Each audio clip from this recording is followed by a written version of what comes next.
Selamat pagi saudara-saudara semua. Kita kembali bertemu di dalam doa pagi online GKI Samanhudi. Dan saya bersyukur kalau dari tempat kita masing-masing kita bisa tetap setia mengawali hari kita dengan sama-sama membaca dan merenungkan firman Tuhan. Hari ini kita akan sama-sama belajar dari sebuah tokoh yang terkenal dalam Alkitab gitu ya, tentang bagaimana kemudian ia merespons keadaan yang berat dalam kehidupannya. Dan bagaimana sebenarnya kita bisa berperan untuk menjadi berkat ketika kita berada dalam situasi yang demikian atau menjumpai seseorang yang berada dalam situasi demikian. Karena berada dalam keadaan yang tidak mudah seringkali membuat iman kita kemudian butuh penguatan. Ya, oleh karena itu kita akan sama-sama mengawali dengan menyanyikan sebuah lagu dari PKJ nomor 282, Tuhan tolonglah bangunkan iman. Kita akan menyanyikan bait yang pertama dan bait yang keempat, dan kita akan diiringi oleh Om Cinkeng.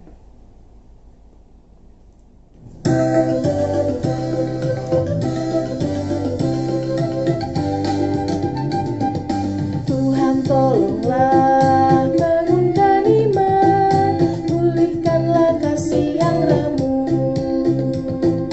Tuhan tolonglah bangunkan iman, pulihkanlah kasih yang rapuh.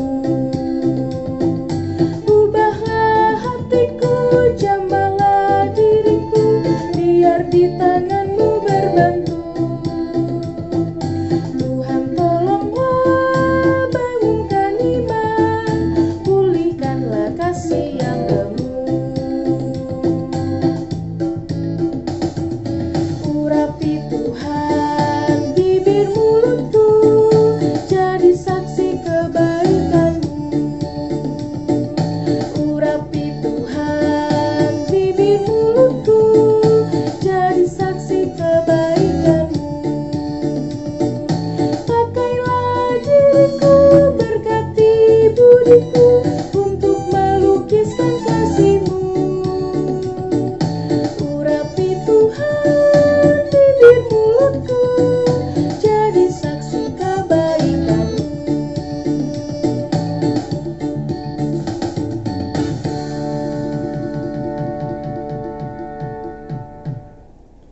Kini mari kita sama-sama bersatu di dalam doa.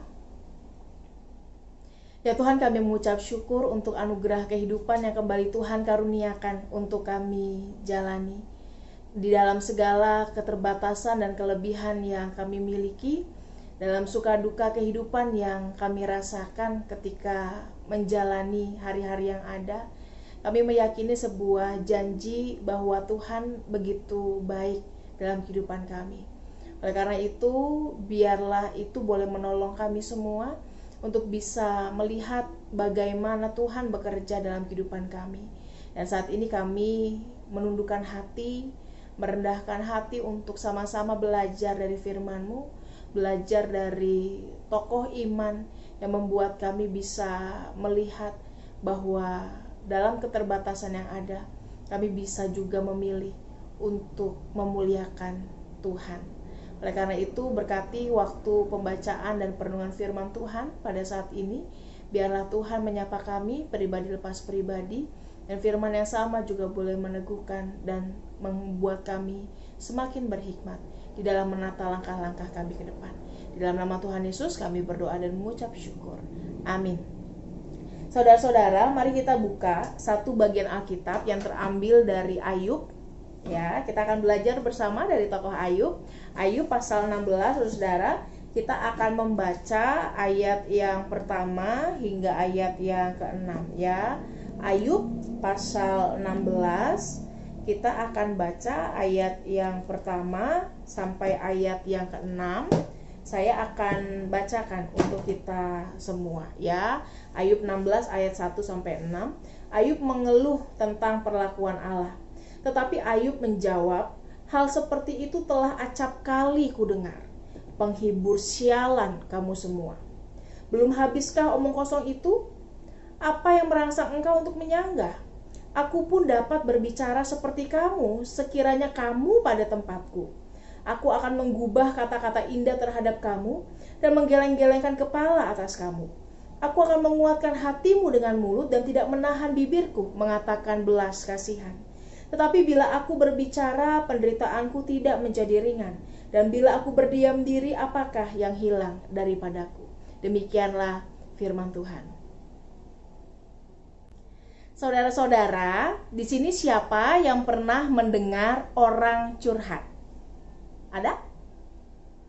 Pasti sebagian besar dari kita pernah mendengar orang curhat, ya, entah teman kita yang bercerita tentang masalahnya, entah orang lain yang bercerita tentang keluh kesah atau pergumulannya. Pasti kita pernah berada dalam situasi yang demikian.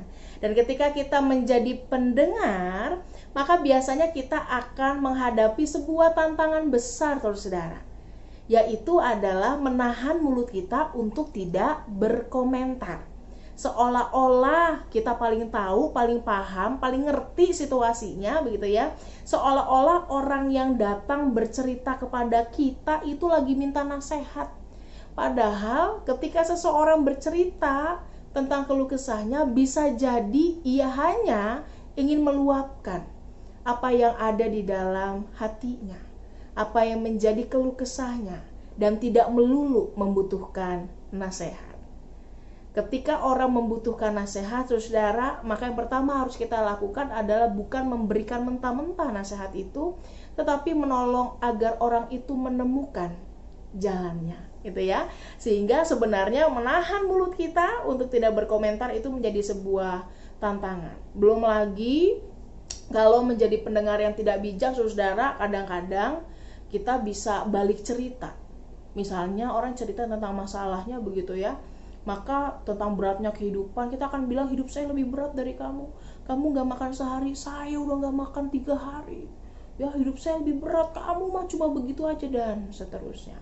Ya, orang cerita, tapi kemudian kita mengomentari, nimpalin, bahkan menambah-nambahkan sesuatu yang sebenarnya tidak perlu di dalam percakapan yang ada. Nah, saudara, hari ini kita membaca satu bagian Alkitab yang melihat secara khusus bagaimana sebenarnya orang-orang yang menjadi pendengar itu punya peranan penting dalam kehidupan orang-orang yang sedang bergumul. Kita membaca kisah dalam Ayub, saudara, yang kemudian menurut saya sangat menarik, karena dalam perikop kita, Ayub menyebut sahabat-sahabatnya yang datang untuk menghiburnya sebagai penghibur yang sialan, ya, penghibur yang kurang ajar, penghibur yang kata-katanya hanya membuat masalah yang baru, penghibur yang kata-katanya, keberadaan dirinya justru melukai Ayub, menambah beban kehidupannya yang sudah begitu berat. Saudara, apa yang dikatakan oleh Ayub ini ketika ia menyebut teman-temannya penghibur sialan, sebenarnya kemudian menjadi isu yang sangat menarik dalam konteks perjanjian lama. Ya, teman-temannya bisa menjadi penghibur yang sangat tidak peka, saudara, karena konsep yang berkembang saat itu. Transisi kehidupan yang Ayub jalani itu begitu luar biasa. Ya, ketika awalnya dia sukses, kaya, hebat, saudara, kemudian berubah sedemikian rupa menjadi keadaan yang sebaliknya. Hartanya hilang, anaknya meninggal, istrinya meninggalkannya, bahkan menuduhnya gila. Dan ia mengalami sakit yang begitu berat. Keadaan yang sangat-sangat mengenaskan yang dialami oleh orang yang dalam tanda kutip dikatakan sebagai orang yang saleh. Ya, orang yang saleh dalam konteks ini, saudara, berarti nggak hanya luarnya bagus tapi dalamnya juga bagus. Secara moral punya integritas. Ya, dia adalah orang yang takut akan Tuhan. Tapi mengapa orang yang saleh dan takut akan Tuhan mengalami perubahan hidup menjadi penuh dengan kemalangan? Ya, dari sesuatu yang penuh, Tuhan mengizinkan Ayub berada dalam titik rendah, paling rendah dalam kehidupannya. Dan dalam kitab Ayub, saudara, kemudian salah satu isu yang dipertanyakan adalah tentang keadilan Allah. Karena saat itu konsep yang berkembang adalah ketika orang mengikut Allah dengan setia, maka orang akan mendapatkan berkat yang luar biasa. Tetapi ketika seseorang tidak taat sama Tuhan, begitu ya, ketika seseorang melawan Tuhan, maka dia pasti akan mendapatkan hukuman dari Tuhan. Ikut dapat berkat, nggak ikut dapat kutuk. Kira-kira seperti itu, saudara.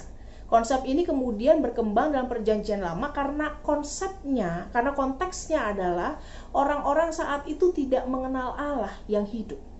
Mereka punya Allah dari batu, punya Allah dari segala jenis benda, saudara. Sehingga Allah yang hidup harus menunjukkan bedanya antara orang yang ikut Allah yang benar dengan orang yang ikut ilah. Orang yang ikut Allah dan setia pasti akan diberkati kehidupannya. Dan kalau tidak ikut, maka Tuhan akan mengajar dia dengan begitu berat. Ya, dalam konteks itulah kemudian berkembang sebuah konsep. Berarti kalau hidup kamu mengalami kemalangan, kalau hidup kamu mengalami kesulitan, sakit penyakit, kerugian, artinya kamu melakukan dosa. Artinya kamu melakukan sesuatu yang jahat di mata Tuhan. Artinya kamu dihukum oleh Tuhan. Dan Ayub dalam proses yang begitu berat yang ia alami, ketika berada dalam titik rendah kehidupannya, teman-temannya hadir sebagai penghibur yang tidak peka, yang mengatakan hal-hal yang demikian kepada Ayub. Awalnya, saudara, ketika teman-temannya datang, begitu ya, teman-temannya punya maksud yang baik. Mereka bersepakat untuk mengucapkan bela sungkawa kepadanya dan menghibur dia.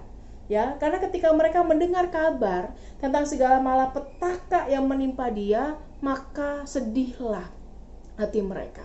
Dan mereka datang dari tempatnya masing-masing. Dan yang menarik, saudara, adalah ketika pertama kali tiba, maka para sahabat itu mendampingi Ayub, duduk bersama dengan Ayub, dan tidak mengatakan apa-apa.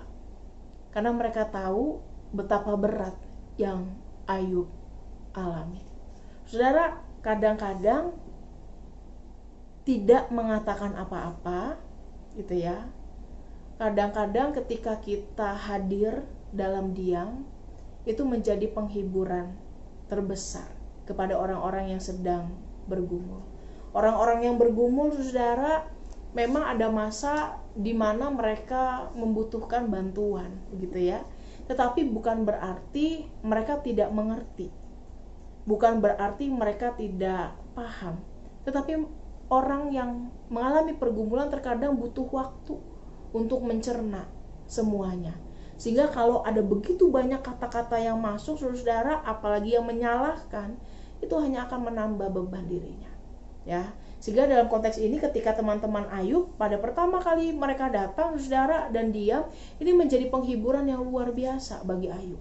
Tetapi kemudian kediaman itu, saudara, berubah menjadi kata-kata penghakiman yang mereka ucapkan kepada Ayub. Ayub adalah orang yang berdosa, Ayub adalah orang yang dihukum oleh Tuhan dan pasti melakukan kesalahan. Dan mereka menuntut Ayub untuk bisa bertobat dan seterusnya. Saudara, ini melukai hati Ayub. Sehingga dalam perikop kita, Ayub mengatakan bahwa penghiburan yang mereka berikan adalah penghiburan yang melukai, ya, adalah penghiburan yang membuatnya semakin jatuh dalam keadaan yang semakin berat. Saudara, kita lihat bahwa sebenarnya setiap orang yang berada di sekitar orang yang bergumul itu punya peranan besar, ya, entah untuk mengangkat orang yang bergumul atau justru menjatuhkan mereka yang sudah jatuh. Oleh karena itu, kalau kita tahu di sekitar kita ada orang yang sedang bergumul, maka pilihlah langkah yang tepat dalam mendampingi dan hadir, sehingga kehadiran kita boleh jadi berkat dan tidak menjadi seperti para penghibur sialan yang tidak peka, yang akhirnya membuat orang semakin terpuruk dalam luka dan kesedihannya. Ya, Ayub mengatakan, hal seperti itu telah acap kali aku dengar. Apa yang kalian katakan aku udah sering dengar kok. Gitu ya. Dan di sini Ayub mengatakan, belum habiskah omong kosong itu? Kamu mau ngomong apa lagi? Saya juga bisa berbicara seperti kamu kalau saya ada di posisi kamu. Saya juga bisa berbicara kepada seperti kamu, ya. Ketika kamu mengalami hal itu, gampang kalau cuma ngomong, gampang kalau cuma komentar, gitu ya. Ayub mengatakan bahwa gampang cuma menggeleng-gelengkan kepala. Aku bisa menguatkanmu dengan mulutku dan tidak menahan bibirku mengatakan belas kasihan. Tapi kalau aku berbicara, maka penderitaanku pun tidak akan menjadi ringan, ya. Ayub menyadari, saudara, bahwa ketika saudara-saudara, ketika sahabat-sahabatnya ini kemudian hadir dalam cara yang salah, ia menyadari satu hal yang menarik, bahwa ia tidak bisa mengharapkan penghiburan dari siapapun selain dari Tuhan. Sehingga dalam seluruh kitab Ayub, kita melihat bagaimana kemudian Ayub bergumul dan bertanya langsung kepada Tuhan. Ayub bergumul dan terus mempertanyakan, apa yang mau Tuhan sampaikan dalam kehidupanku di tengah keadaan yang berat ini? Apa yang mau Tuhan sampaikan? Karena kalau dikatakan orang yang dihukum itu adalah orang yang berdosa, maka aku adalah orang yang saleh, orang yang takut akan Tuhan. Dan mengapa aku mengalami penderitaan? Pertanyaan terbesar mengapa orang benar mengalami penderitaan adalah isu yang menarik dalam kitab Ayub.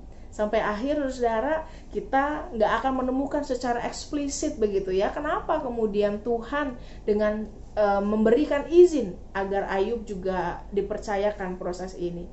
Tetapi yang menjadi menarik adalah ketika kita melihat kisah Ayub, saudara, maka sebenarnya suka dan duka kehidupan seseorang itu adalah mutlak kedaulatan Tuhan, haknya Tuhan. Jadi ketika kita berada dalam situasi yang menyenangkan, yang tidak menyenangkan, situasi yang sangat berat, sebenarnya ya itu emang haknya Tuhan. Orang Tuhan yang punya hidup gitu ya. Tuhan mau kasih proses apa kepada kita kan terserah, ya. Dan ketika Ayub bertanya kepada Tuhan dan mulai sok tahu tentang Tuhan, menuntut Tuhan bahwa Tuhan itu tidak adil, maka Tuhan dengan jelas mengatakan, kamu itu siapa? Aku yang menciptakan dunia ini, mengatur segala sesuatu. Artinya apa? Tuhan tahu lebih baik dari kita, ya. Dan dalam pelajaran kita hari ini, saudara, dalam perenungan kita hari ini, kita melihat dengan jelas bahwa ketika seseorang bergumul, maka yang pertama-tama kita lakukan adalah datang kepada Tuhan. Kita tidak bisa mengharapkan penghiburan yang lain selain dari Tuhan, karena ada masa di mana kita mengalami kekecewaan ketika kita terlalu berharap pada orang lain, ketika kita berharap orang akan mengerti, orang akan tolong kita, dan seterusnya. Maka dalam suka duka kehidupan yang kita alami, berharaplah hanya kepada Tuhan. Tanya sendiri sama Tuhan dalam kerendahan hati bahwa apapun yang Tuhan kasih, ini semua ada di dalam kedaulatan Tuhan. Hidup kita ada di dalam kedaulatan Tuhan. Dan yang kedua, saudara, adalah kita menyadari bahwa setiap orang punya peranan penting untuk menjadi penolong bagi orang-orang yang sedang bergumul. Oleh karena itu, mari sama-sama belajar menjadi pendengar yang baik. Pendengar yang baik akan tahu kapan ia harus diam dan kapan ia harus bicara. Pendengar yang baik tidak hanya mendengar masalah, tetapi juga mendoakan orang-orang yang bergumul dalam kehidupannya. Pendengar yang baik tidak akan menjadi hakim bagi sesamanya. Karena ketika seseorang bercerita kepada kita, saudara, artinya orang itu percaya kepada kita. Oleh karena itu, marilah kita menjadi para penghibur yang peka, sehingga teman-teman kita, orang-orang yang berkeluh kesah, ketika datang kepada kita kembali dengan hati yang ringan, ya, dan ditolong untuk bisa melihat bahwa dalam keluh kesah permasalahan yang mereka hadapi, mereka sejatinya tidak sendiri. Kiranya kita semua boleh menjadi berkat dimanapun kita berada, karena ingat, kita punya peranan untuk membangun orang, atau justru membuat orang yang sudah jatuh semakin jatuh. Mana yang saudara mau lakukan? Menjadi penghibur yang tidak peka, atau dalam bahasa Ayub menjadi penghibur yang sialan tadi saudara, atau menjadi penghibur yang menjadi berkat. Kiranya Tuhan menolong kita semua untuk bisa menjadi penolong bagi orang-orang yang sedang bergumul dalam hidupnya. Kini mari kita sama-sama berdoa. Ya Tuhan, kami mengucap syukur kalau hari ini kami boleh belajar dan melihat bagaimana karya Tuhan nyata dalam kehidupan kami, dalam suka dan duka yang Tuhan percayakan.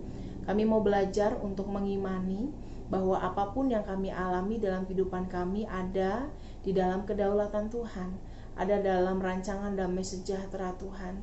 Dan biarlah kami boleh rendah hati untuk belajar, untuk dibentuk, untuk diasah oleh Tuhan menjadi pribadi yang semakin setia, semakin taat dalam keadaan terendah sekalipun.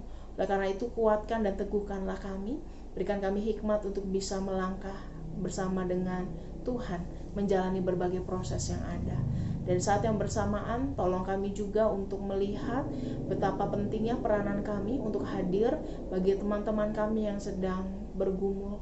Biarlah keberadaan kami boleh sungguh menjadi berkat yang membawa mereka, yang menolong mereka untuk bisa melalui masa-masa berat dalam kehidupannya dengan baik. Kami berdoa, biarlah Tuhan menolong kami semua di tengah pekerjaan yang kami lakukan, dalam usaha yang juga kami kerjakan, dalam keseharian yang kami jalani. Biarlah Tuhan memampukan kami semua untuk mengerjakan bagian kami dengan baik. Dan kami secara khusus berdoa biarlah kesehatan dan kekuatan Tuhan senantiasa karuniakan kepada kami. Secara khusus kami juga ingin berdoa untuk anak-anak kami yang saat ini juga memasuki masa-masa ujian. Tuhan kiranya tolong mereka semua untuk bisa fokus dengan baik, untuk bisa belajar dengan seimbang, mendapatkan istirahat yang cukup, sehingga pada waktu ujian nanti mereka juga boleh memaksimalkan upaya yang mereka lakukan, karena setiap usaha tidak akan mengkhianati hasil yang ada. Kami juga saat ini berdoa secara khusus bagi rekan-rekan kami, orang-orang muslim yang juga akan menjalani puasa. Biarlah Tuhan juga menolong sehingga puasa yang dilakukan boleh berjalan dengan baik, dengan lancar, dan kami juga boleh menjadi berkat dalam situasi-situasi yang ada. Biarlah ada kedamaian, ada sukacita yang Tuhan senantiasa karuniakan dalam kehidupan kami bersama dengan agama-agama yang lain. Kami berdoa juga secara khusus untuk teman-teman kami yang berada di dalam daerah-daerah yang terkena bencana alam, entah karena banjir bandang di daerah timur dan juga gempa di berbagai tempat yang lain. Tuhan kiranya yang senantiasa memelihara dan menopang kehidupan teman-teman kami yang berada di sana. Biarlah pemeliharaan Tuhan boleh nyata kepada mereka melalui orang-orang yang juga memberi dirinya untuk menjadi penolong bagi teman-teman kami yang ada. Kami menyerahkan segala pergumulan kami ke dalam tangan-Mu. Biarlah Tuhan yang campur tangan dalam segala sesuatunya. Di dalam nama Tuhan Yesus kami berdoa dan mengucap syukur. Amin. Terima kasih saudara, selamat pagi, selamat menjalani hari kita. Tuhan Yesus berkati. Bagi Bapak Ibu yang memiliki pergumulan khusus dan ingin didoakan, bisa menghubungi rekan-rekan pendeta di nomor berikut.